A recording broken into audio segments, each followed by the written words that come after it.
এই যে পাতাগুলো তুলে ফেললাম। কিছুদিন আগে আমরা পেঁয়াজ রোপণ করছিলাম, বেশি দিন হয় না, 10-12 দিন হয়েছে। এখন এই যে পাতাগুলো একটু বড় হয়ে গেছে, এই যে কত সুন্দর পাতাগুলো বড় হয়ে গেছে। আমরা কিছু পাতা এখান থেকে তুলব।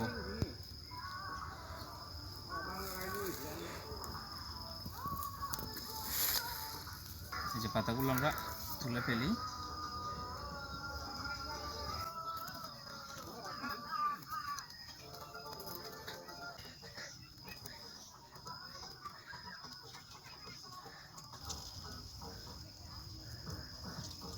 এই যে পাতাগুলো তুলে ফেললাম।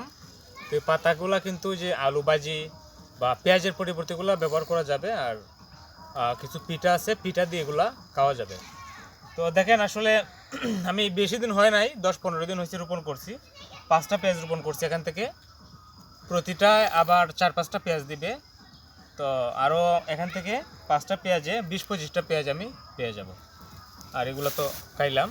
তো সবাই আপনারা যাদের বাসা বাড়ি আছে, বসত বাড়ি আছে, আপনারা একটু কষ্ট করলেই আপনারা কী করতে পারবেন, এগুলো পেয়ে যেতে পারেন, করতে পারেন এগুলা। ধন্যবাদ।